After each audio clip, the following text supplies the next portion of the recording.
Who among the invited will attend the ceremony? And a day of celebration for ARMY's world sensation K-pop group BTS marks its 9th anniversary, and one of the members just dropped a new song for the fans.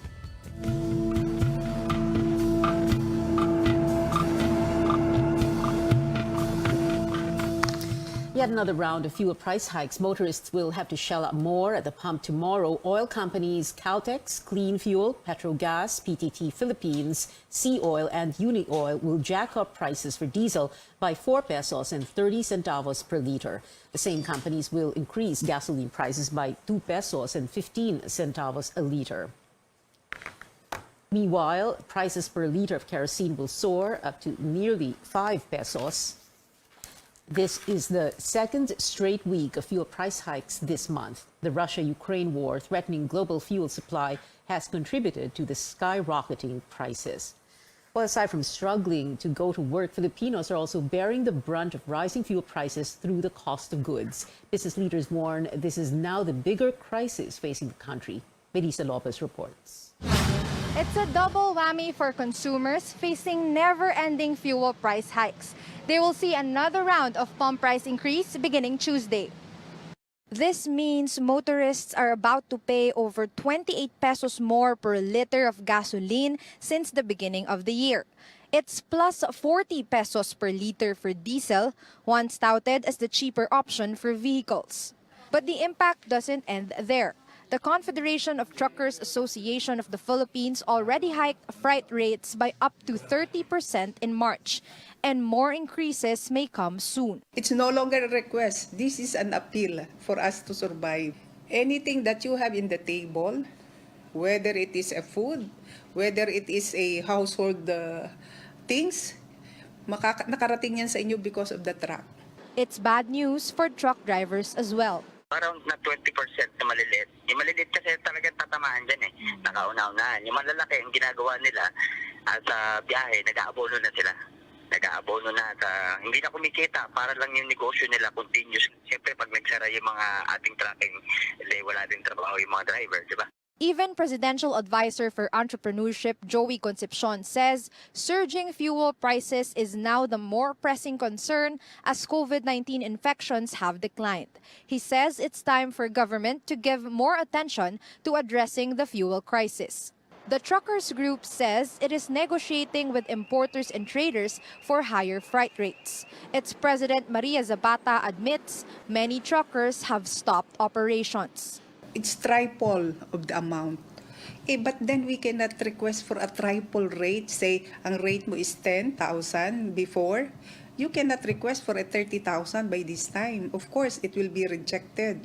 Ano ba naman yung mag-increase sila ng piso per item kung ang item naman is volume items? Pag tumaas ang krudo, taas ang gulong, taas ang pyesa, taas ang maintenance, taas ang sweldo, taas pa ngayon ang premium ng PhilHealth. Zapata says they try to cut corners wherever possible. Truckers are writing to the next administration to provide shortcuts by keeping logistics costs low to recover lost income. Melissa Lopez, CNN Philippines. Transport officials working to speed up the rollout of the 1,000 peso fuel subsidy for tricycle drivers and operators. Our George Cahilas tells us more. These tricycle drivers from Santa Mesa, Manila face a daily ordeal of making sure they earn enough to make ends meet for their families. Student fares are their bread and butter, but passengers are few because of limited in-person classes. Their waiting time at the terminal is around an hour and a half to 2 hours. This means longer working time to earn at least 300 pesos per day. Tiis lang, antay lang kung kailan darating. Asahan na lang natin kung meron, di kung wala, ganun po talaga. With little income for the day, they also need to shell out more for expensive fuel. Magkano pong gasolina ngayon? Kakapagas ko lang, 81.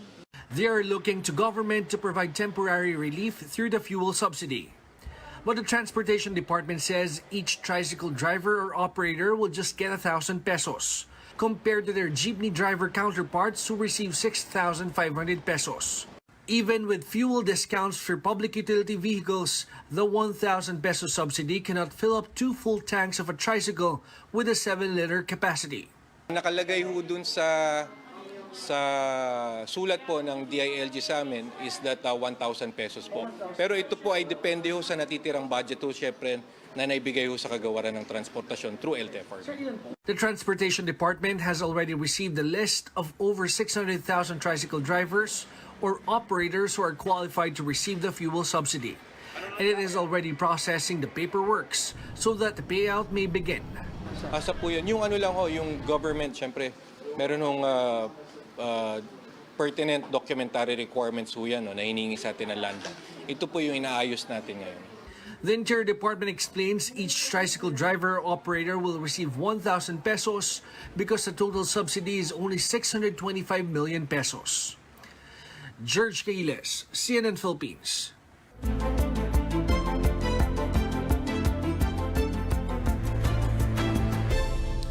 The Justice Department weighing in on the legality of Cebu Province's new face mask policy. Cebu Governor Gwen Garcia earlier issued an executive order allowing the optional use of face masks in outdoor and well-ventilated spaces. The policy overrides an interagency task force resolution on mandatory masking. But Justice Secretary Menado Guevara says an EO issued by the President, as manifested in IATF resolutions, shall prevail over those issued by local governments. Guevara explains under the Constitution, the President exercises general supervision over local governments, adding that the IATF is composed of cabinet officials who are the alter ego of the President. Cebu, however, is already working to institutionalize its new face mask policy.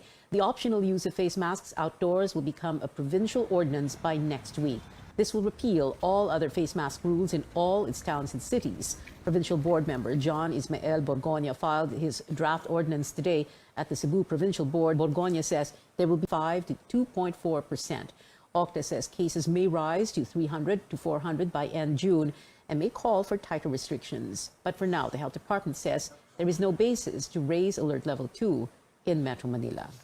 Hindi lang cases po ang tinitignan natin. Pag tinignan po natin ngayon ang National Capital Region, yes, 14 out of the 17 cities and municipality ay meron ho tayong pagtaas ng kaso. Pero hindi pa ho siya nag-translate into more severe and critical, and hospital admissions are still stable.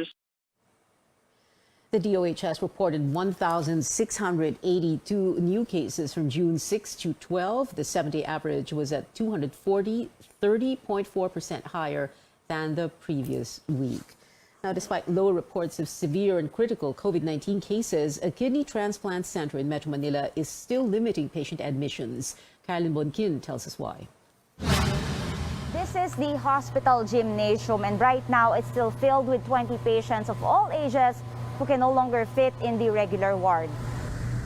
The emergency room is also at capacity. For about 2 weeks, the National Kidney and Transplant Institute, or NKTI, has been having a sudden influx of non-COVID patients. Still full house, so that's 20 patients that are in the gym or our basketball court because we have no other place to put our patients now. They are all kidney patients, either kidney, urology, or transplant patients who need critical care. The Specialty Center for Renal Health is at 82% occupancy. The remaining empty beds are reserved for COVID patients. Since June 4th, emergency room admissions are on hold until further notice. Patients who come in still get emergency care and then transferred to other health facilities. They're only admitting transplant patients with medical complications.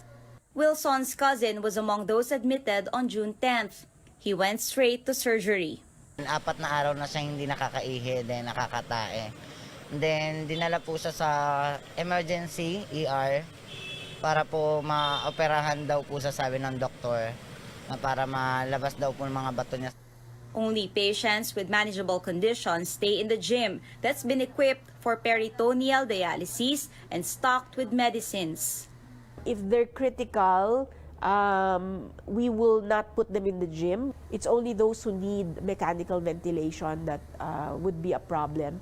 So when we identify such patients, we transfer them to our wards.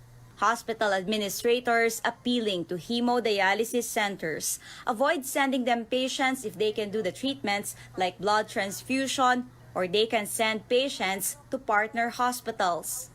Dialysis facilities are capable. They come here, they have no blood donors, they have no blood available, so they deplete the blood that's available here at NKTI, whom we want to reserve for critical patients, patients who are going to be operated. NKTI could accommodate more patients once its newly built 35-bed ward opens this June. The hospital is also in need of about 90 nurses. Caroline Bongkin, CNN Philippines.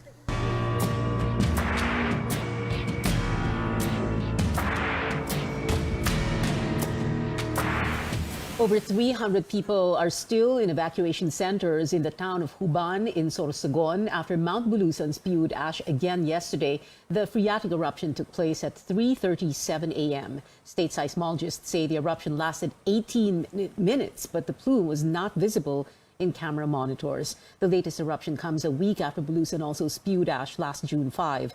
Officials say most of the evacuees include the elderly and pregnant women. So far, the Regional Social Welfare Office says up to 11,300 people from the towns of Huban and Bulusan have been affected by the eruption.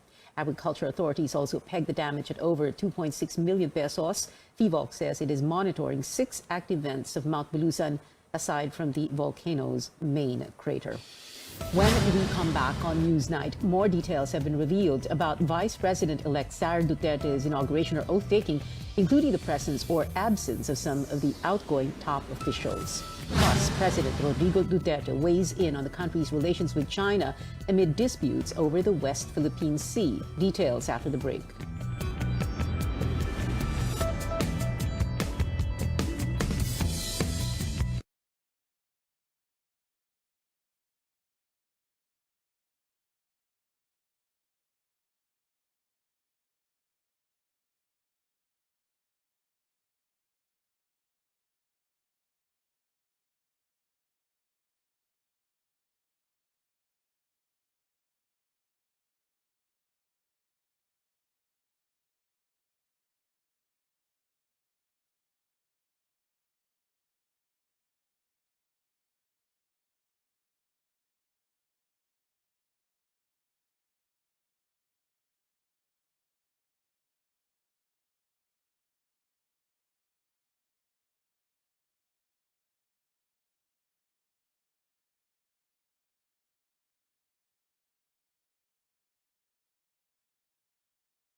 This is Newsnight on CNN Philippines. President Rodrigo Duterte says he hopes to visit the West Philippine Sea after his term ends to assert the country's sovereignty over the area amid China's territorial claims.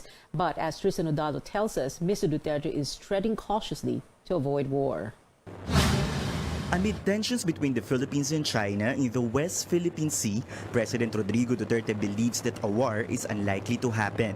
In a speech over the weekend, the president also disclosed a conversation he had with Chinese President Xi Jinping wherein he insists that the Philippines cannot give up its sovereignty over the West Philippine Sea. At this late day and age of our civilization, I cannot really find a very cogent reason why a war should break out. That is why tayo sa Pilipinas vis-a-vis with China. And I'm glad that they have also adopted the same behavior. We continue to talk. Mr. Duterte also reiterated his position that the country could not go to war. He also expressed his willingness to visit the disputed area as a civilian so that he could not aggravate the situation further. In 2016, Mr. Duterte promised to go to the West Philippine Sea on a jet ski. Years later, he clarified that the statement was just part of his campaign strategy. But we cannot afford fighting with China. We cannot win and we will lose, and the population will suffer. Defense Chief Delfin Lorenzana says in an international dialogue held in Singapore that the Philippines is walking on a tightrope. He says the country needs to balance its relations between two superpowers. At least 3 diplomatic protests have been filed against Beijing in recent weeks. The country protested the unilateral fishing ban declared by China on May 31st. The Philippines also opposed the quote illegal return of Chinese vessels in the Julian Felipe Reef. Manila also slams the recent incidents in Ayungin Shoal by the Chinese Coast Guard. In a statement, Chinese Ambassador Wang Zhilian said that differences are expected between neighbors and the best way to handle this is through bilateral consultations. On the Julian Felipe Reef, the Chinese ambassador maintains that the area is a traditional fishing ground for Chinese fishermen and there is nothing unusual with their activities there. China maintains that the maritime dispute in the South China Sea is just a small part of the overall bilateral relations between Manila and Beijing. Tristan Udalo, CNN Philippines. President Duterte wants the drug war to continue even after his term. He says he's passing the torch to his daughter, Vice President-elect Sara Duterte, but warns he will still keep an eye out on local officials. Cian Arcangel filed this report. I would like to appeal to everybody that drugs, especially the military and the police and the Coast Guard who are here, never give up the fight against drugs. Drugs will kill the Philippines. Malapit na tayo nag-narco-politics. Fighting illegal drugs remains on top of President Rodrigo Duterte's mind, even if he has less than 3 weeks left in office. During his visit to the Metro Manila subway depot on Independence Day, Duterte said his daughter, Vice President-elect Sara Duterte, would continue the drug war. He also assured the police and military that he would take full responsibility should they face criminal charges for going after drug pushers. But even after his term ends, Duterte said his campaign against illegal drugs would continue, and his focus would be on local officials. Kung wala na ako, sabihin ko na lang kay Inday, take over. Ikaw nang kunin mo yung trabahong, biro mo yung Department of Education, maraming bata dyan. Do not ever allow contamination dyan. If you have to do it, do it. After 6 years in office, Duterte admits his bailiwick, Davao City, has been lagging behind in terms of volume of government projects. But he explains he chose to allocate more resources to other areas out of delicadeza. If by fortunate chance, mabigyan kami nitong bagong administration, then I would say na salamat because nahuli talaga kami. The outgoing administration assures the construction of the country's first subway will continue under the next president. The subway, which will connect Valenzuela to Pasay City, is expected to be partially operational by 2025. Cian Arcangel, CNN Philippines. More diplomats paid a courtesy call on President-elect Bongbong Marcos, among them Russian Ambassador Marat Pavlov, who said Moscow is ready to work with Manila to address its energy demand amid the war in Ukraine. As far as I understand, President-elect would like to continue his independent policy and to cooperate with the Russian Federation. The president of the Asian Development Bank, Masatsugu Asakawa, also visited Marcos. The ADB vowed to support Marcos's priority projects such as the Build, Build, Build program and other initiatives for agriculture and food security. Another envoy who met with Marcos was Egyptian Ambassador Ahmed Ibrahim. Ibrahim said Marcos will consider attending the United Nations Climate Change Conference in Egypt this November. Danish Ambassador Grete Eliassen said her conversation with Marcos focused mostly on green transition and sustainability. Marcos also welcomed Israeli Ambassador Ilan Fluss today. Vice President-elect Sara Duterte will take her oath on Sunday, June 19th in her hometown, Davao City. Her spokesperson, Liloan Cebu Mayor Cristina Frasco, said outgoing President Duterte will grace his daughter's oath-taking, while outgoing Vice President Leni Robredo will not make it because of Naga City's Charter Day. Former President Gloria Macapagal Arroyo is among past top officials who will be present at the ceremony. No confirmation yet on President-elect Marcos's attendance. Catch our documentary Inday Sara, the Vice President, and a pre-oath-taking special with senior anchor Rico Hizon from 3 p.m. onwards on Sunday. We'll also bring you the oath-taking of the country's 15th Vice President live, only here on CNN Philippines. Authorities have revoked the driver's license of the SUV owner in the controversial hit-and-run case in Mandaluyong. He is now banned from driving any motor vehicle. The Land Transportation Office said this was not the first time the SUV owner committed a reckless driving violation, citing at least 3 previous cases. The police have challenged the driver to surrender. Ikaw, china-challenge kita, Mr. San Vicente. Ayaw mong sumurrender, tama. O isa lang sasabihin ko sa'yo, baka addict ka. Okay? O ba't ayaw mong sumurrender? Because no person in his right senses will do that. Nakabangga ka na nga ng tao, imbes na hintuan mo, lalo mo pang sinagasaan. The SUV owner again snubbed the second and final show cause order issued against him last week.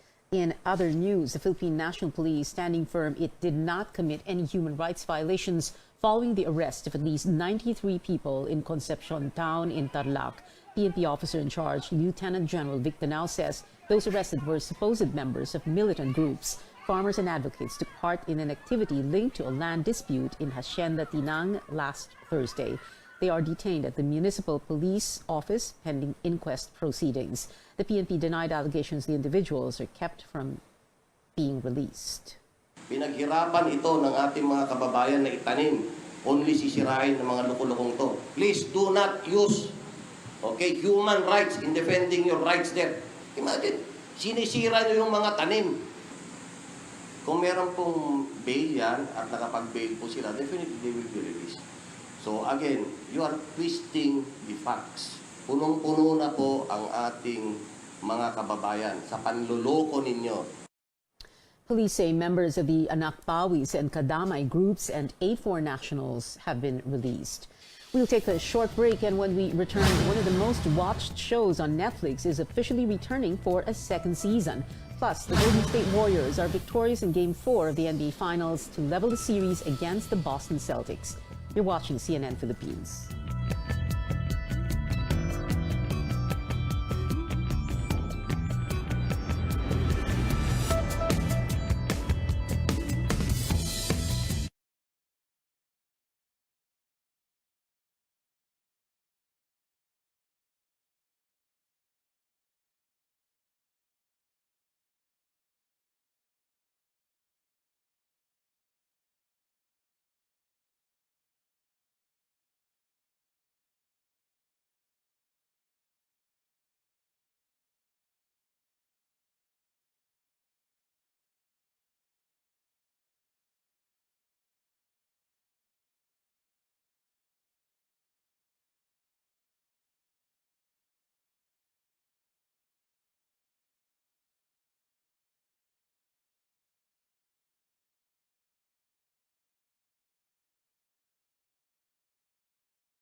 Welcome back. If you can't send yourself to the moon, why not let your name take the trip? NASA is issuing boarding passes for Artemis 1, the first unmanned flight test of the Space Launch System rocket and the Orion spacecraft. Those who sign up for a pass online will have their names included in a flash drive aboard the vehicle going to the moon. On to sports news. The Ateneo Blue Eagles head to the step ladder semifinals in UAAP women's volleyball. After beating Adamson over the weekend, Ateneo joins NU, LaSalle, and UST in the Final Four. In tomorrow's semis opener, the Blue Eagles will face the Golden Tigresses 6:30 p.m. at the Mall of Asia Arena in Pasay. Ateneo head coach Oliver Almadro told CNN Philippine Sports Desk what the team is looking out for in the match. Well, first of all, UST are well rested. They had a day off because of kami nag-day off pa kami. But what matters is we are prepared physically, emotionally, and spiritually. Ang kailangan namin, we have to start it right and we have to end it right. Yun naman ang nangyayari sa amin for the past games. And the Golden State Warriors even the NBA Finals again with a 107-97 Game 4 triumph over the Boston Celtics Saturday. Steph Curry dropping a whopping 43 points for the Warriors. Action returns to Chase Center in California tomorrow at 9 a.m. Philippine time for the fifth match. Entertainment news now. It is official. Chart-topping Netflix series Squid Game is getting a season 2. In a letter to fans, director Wang Dong-hyuk confirmed the news and announced the return of characters like Gi-hon and the frontman Chol Soo, the boyfriend of the infamous animatronic doll from season 1, is also set to make an appearance. Squid Game is Netflix's first Korean series to reach #1 in the U.S. Jungkook from BTS is marking the group's 9th anniversary by serenading armies with a song he composed himself. The vocalist released My You, a ballad dedicated to BTS fan base. The lyric video now has over 6 million views and counting.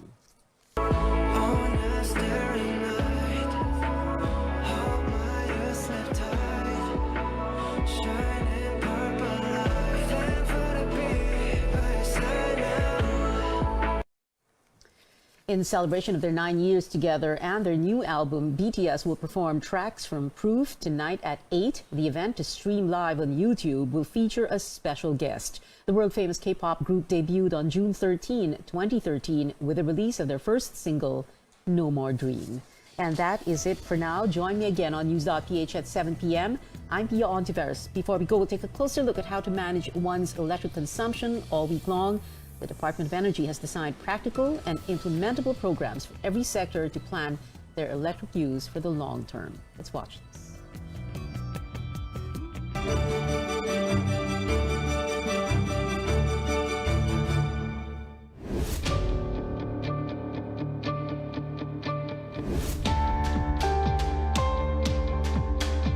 Conserving energy is such a buzzword nowadays because you talk about sustainability, protecting the environment. When we conserve energy, we're able to extend its use and limit the deployment, for example, of conventional generating sources like coal-fired power plants.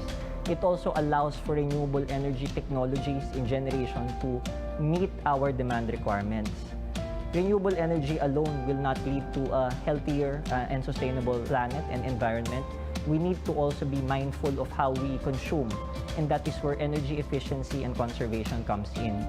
Republic Act number 11285 is the Energy Efficiency and Conservation Act. It was passed in 2019 with the aim of coming up with a energy efficient national way of life for every Filipino.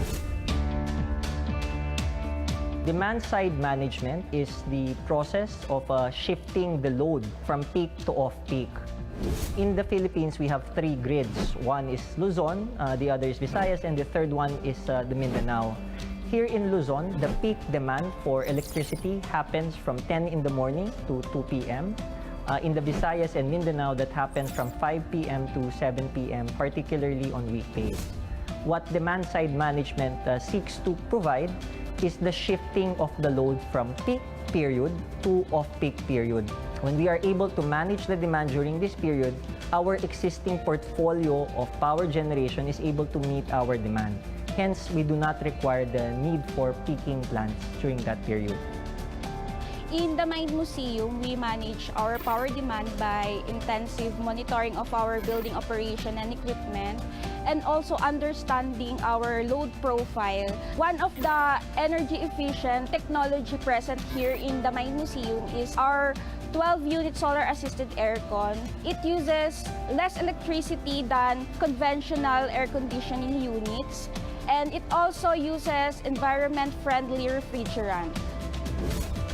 For Bonifacio High Street, we make sure that our lights are energy efficient. We use LED lights, and we also set our timers so that in summertime, when there's more daylight, we use less energy to light up the place. Helping the environment and conserving our resources is really a very important issue right now. We have to set an example that this can be done, that we can give a world-class service to our customers and to our merchants while still giving value to our resources and to our environments. It's a misnomer that energy efficiency takes away from the convenience of our consuming public. It's more of making their use of energy more sustainable and more judicious.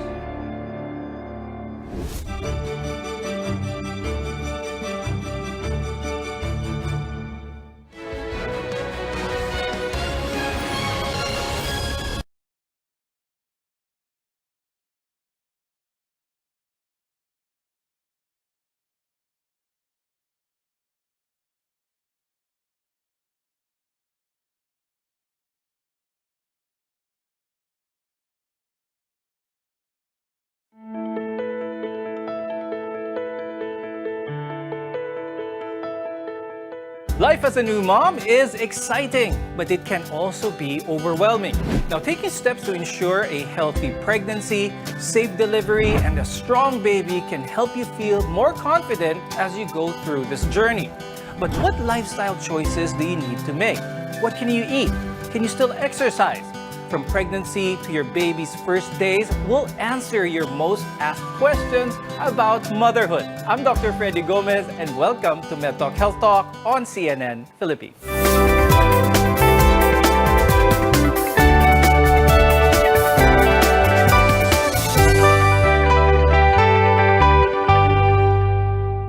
Calling all expecting moms out there. In celebration of Mother's Day, our guests are here today to give you practical and effective tips on keeping your baby safe as well as healthy. With us is Dr. May Siki Young. She's an obstetrician and gynecologist from the Makati Medical Center.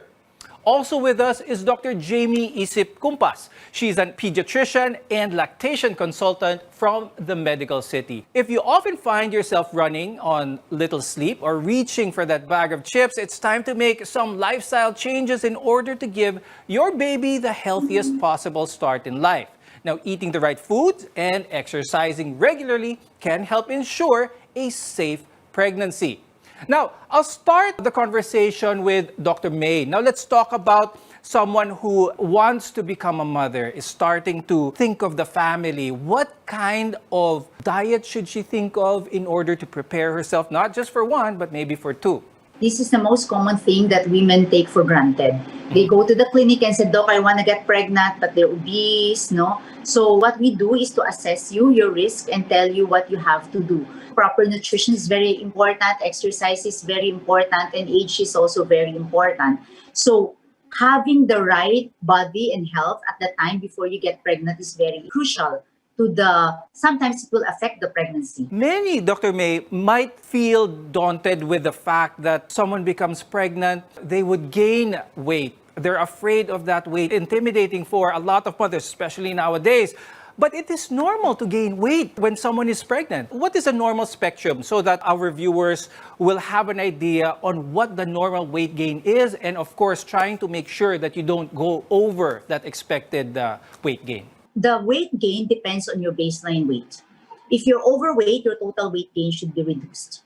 Maybe 10 to 15 pounds the whole pregnancy. Ideal body weight, it would be around 25 to 30 pounds. If you are underweight, it can go as high as 45 pounds.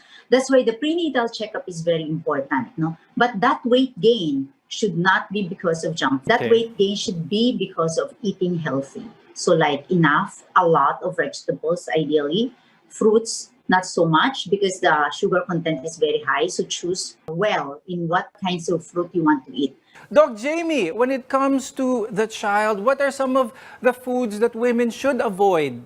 We really do want to steer clear from anything that would be processed and if it comes from unnatural food, then we don't want that. So we always stick to a rainbow of fruits and vegetables, so natural food. So the things that's not like that, that's what you want to avoid. So like soda, junk food, processed food, as much as possible. We don't want canned food also. So we really want to stick to the natural food items. Are there any specific things in the diet of the mother that they should be taking in order to prepare for, a good, nutritious breast milk for the baby? What's important is really to just be as healthy as you can. But what's beautiful about breastfeeding is even those who are undernourished will still be able to produce breast milk for their babies. So we just want a healthy mom so that she'll be able to take care of her baby. But when it comes to nutrition and breastfeeding, just stick to the healthy food and that should be enough already. Actually, experts say that gaining too much weight during pregnancy increases the risk of gestational diabetes and high blood pressure. This can also affect pregnant women later on in life. So they're encouraged to do some sort of physical activity every day. And there are also a number of other benefits to it. Dr. May, let's talk about this. Earlier, you mentioned how a good preparation for motherhood is that you start at your ideal weight before getting pregnant. Could you talk more about this? How important is exercise, not just before getting pregnant, during pregnancy, and during delivery? If you are obese, we would really encourage you to lose weight first because it will affect you and the baby. And exercise, you have to start as early as possible. If you don't have any exercise though and you're already pregnant, what I do is I ask them to gradually increase the activity. So walking, swimming, you can count the steps, because if you don't exercise, aside from you're eating a lot and you don't exercise, and your body will change, you will really have difficulty carrying the pregnancy. That is just the minimum. So the other things that will affect the pregnancy, which will have a bad outcome is, as you mentioned, Doc, is diabetes, hypertension, which might lead to preterm birth. And if you are very desirous of normal delivery, it might not happen if you have complications. Enough physical activity can even prevent complications from arising. In fact, the National Institute of Diabetes and Kidney Disease reports that there's evidence that it may reduce the risk of preeclampsia. Doc May, let's talk about preeclampsia. Please explain to our viewers what it is and how common is it here in the Philippines? Preeclampsia usually happens after 20 weeks age of gestation. It's defined as increase in blood pressure plus protein in urine. The thing about preeclampsia is we cannot really predict who will have preeclampsia and who won't have preeclampsia, but there are risk factors that you can see who will most likely have preeclampsia. So example, you have previous preeclampsia, you have chronic hypertension already, you have kidney disease, you're obese, first pregnancy, multifetal pregnancy, your chance of having preeclampsia will increase. So in the Philippines, usually the percentage of preeclampsia is around 4 to 8%, depends on where you are.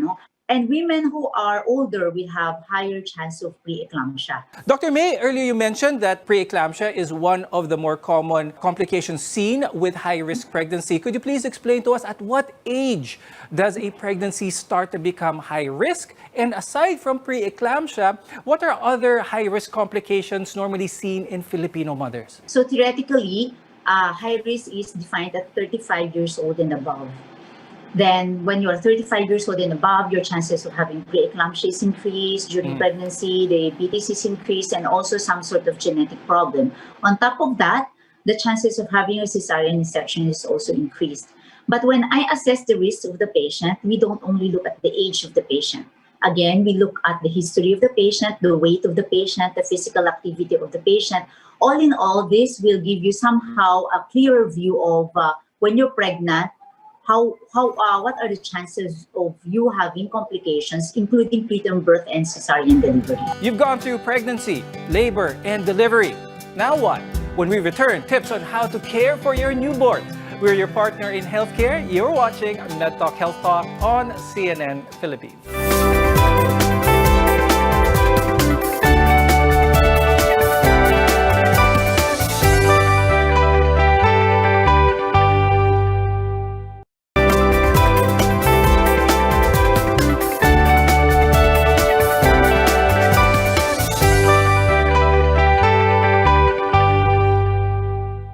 after 9 long months, you're ready to go home and begin your life with your new baby.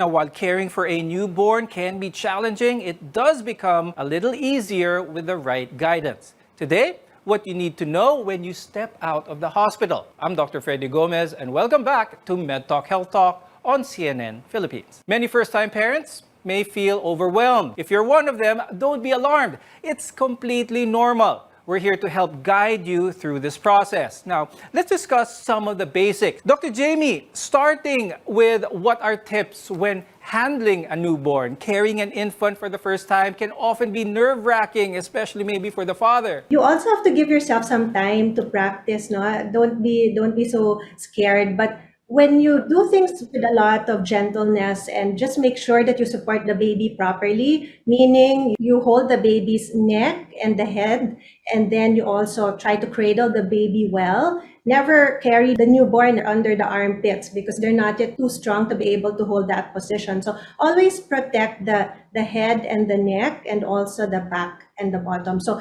you have to do it very gently. Let's talk about changing the diapers. Of course, this is going to be a big part of a parent's daily routine whenever they have a newborn child. But what are some of the tips that new parents should watch out for, especially when changing a baby's diaper? Actually, just make sure you have a lot in stock because especially newborns, we expect them to have these diaper changes, maybe 6 to 10, almost 12 times a day. So we want to make sure that whenever you're cleaning, you use cotton balls with some lukewarm water and always wipe towards the buttocks or towards the anus so that you don't cause any kind of infection. So make sure that when you use the cotton ball and you're wiping away, you throw that and dispose that right after you use it and then just get a new one. So we want to be able to also change as often as needed so that you can prevent diaper rash, because when the stool is in the diaper and we don't get to change it right away, then that is when since the baby's skin is quite sensitive, that is when they can have diaper rash. Now, another common concern among first-time moms is feeding. Now, there's a lot of information out there on whether you should breastfeed or formula feed, for how long and how often to do so. Dr. Jamie, let's talk about the benefits first of breastfeeding. The baby's immunity is not well developed yet when they're born. So the mom is able to protect that child by passing on some antibodies through the breast milk. And we've also seen that there's some babies who have lower risk of asthma, allergies, even certain kinds of cancers like leukemias whenever they are breastfed. So we also know that there are also beneficial effects to the mom who is able to breastfeed, such as a decrease in their ovarian and breast cancer risk, even for type 2 diabetes. There are so many benefits to breastfeeding, but we'd like to point out that not all women can breastfeed. Others need to supplement this with formula. So moms, please don't be so hard on yourself if you need to do so. There's nothing really wrong with that. Dr. Jamie, let's talk about moms who have difficulty or who cannot breastfeed for one reason or another and they need to use formula. Are there any advice moms who are using formula? Is it the same schedule as breastfeeding? It is quite different, no? There's a very small percentage of moms who are not able to breastfeed. So they really also do need to get some kind of support. So whenever babies are breastfed, usually they don't follow a certain schedule. A lot of babies feed in clusters, like every hour for 3-4 straight hours and then sleep a bit longer. But generally, you do want to feed that baby around 8 to 12 times in 24 hours. So that's for a breastfed baby. For those who are breastfeeding, usually you still follow the 8 to 10 times, and you can be a little bit more scheduled when it comes to that. So it's generally every 2 to 3 hours. Around the clock. Now, before we go to break, Dr. May, immediately after giving birth, there are some mothers who experience a phenomenon of having some form of depression. They call it maybe the baby blues. Is this something that can be prevented? Is this something that is common? So postpartum blues is actually very common, no? So sometimes after you give birth, you get overwhelmed with everything, especially for first-time moms. They have to breastfeed, they have to recover, they have to fix a lot of things, they still have to run the household. So again, the husband is very important. One thing that we obstetrician can do is to warn the patient to sleep well, to eat well before you give birth so that you have enough energy. Usually postpartum blues are just temporary, you know. You have to feed the baby every 3 hours, more or less. It's round the clock. You don't get to sleep for 8 hours. So that pagod, no, plus breastfeeding, plus recovery can really cause postpartum blues. So the support of the husband is very important. If you have other support system like nannies or grandparents, it would help a lot. But usually postpartum blues is temporary. In case you feel worse, usually we have a follow-up after delivery. Please mention it to your obstetrician because we can assess you, we can help you, and we can refer you to a proper doctor for assessment if we suspect that you're having postpartum depression. Now, sometimes through no fault of your own, your baby might get sick. It's vital to know what to watch out for and how best to help him or her. When we return, the most common illnesses among babies and basic first aid for parents. Your health is our mission here on MedTalk Health Talk. You're watching CNN Philippines.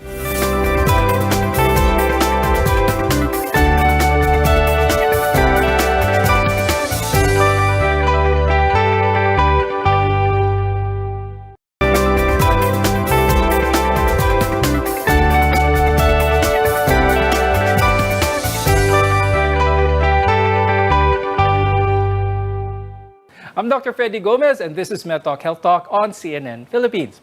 As a parent, it's easy to feel helpless and worried when your baby is sick. But many of these health problems among newborns can actually be managed very effectively by the parents. First aid and some TLC can go a long way in the recovery of your little one. Dr. Jamie, when it comes to the baby having a fever, that's probably one of the more common things. What are some of the physical characteristics that the parent might see that their baby might do or have if ever a baby has fever? What should they do? So what we need to do is to make sure that that baby is comfortable.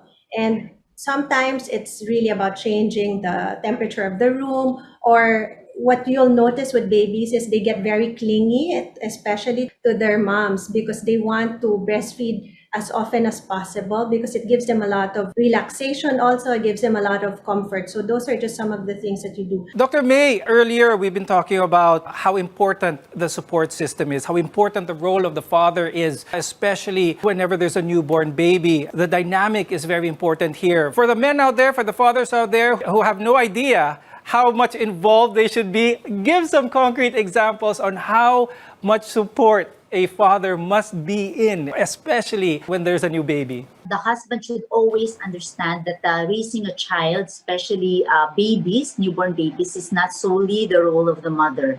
So they can help by changing the diaper, let the mom sleep, or sterilize the bottles if they're using formula milk. Let the mom rest in between, and they should also wake up because the mom is also recovering. They should also understand that the mom is going through a lot of changes. So just be there. Just listen to them when they cry because they're sad. For some reason, they don't understand why they're crying. Please, husband, be very, very patient because they went through a lot just to have your baby also.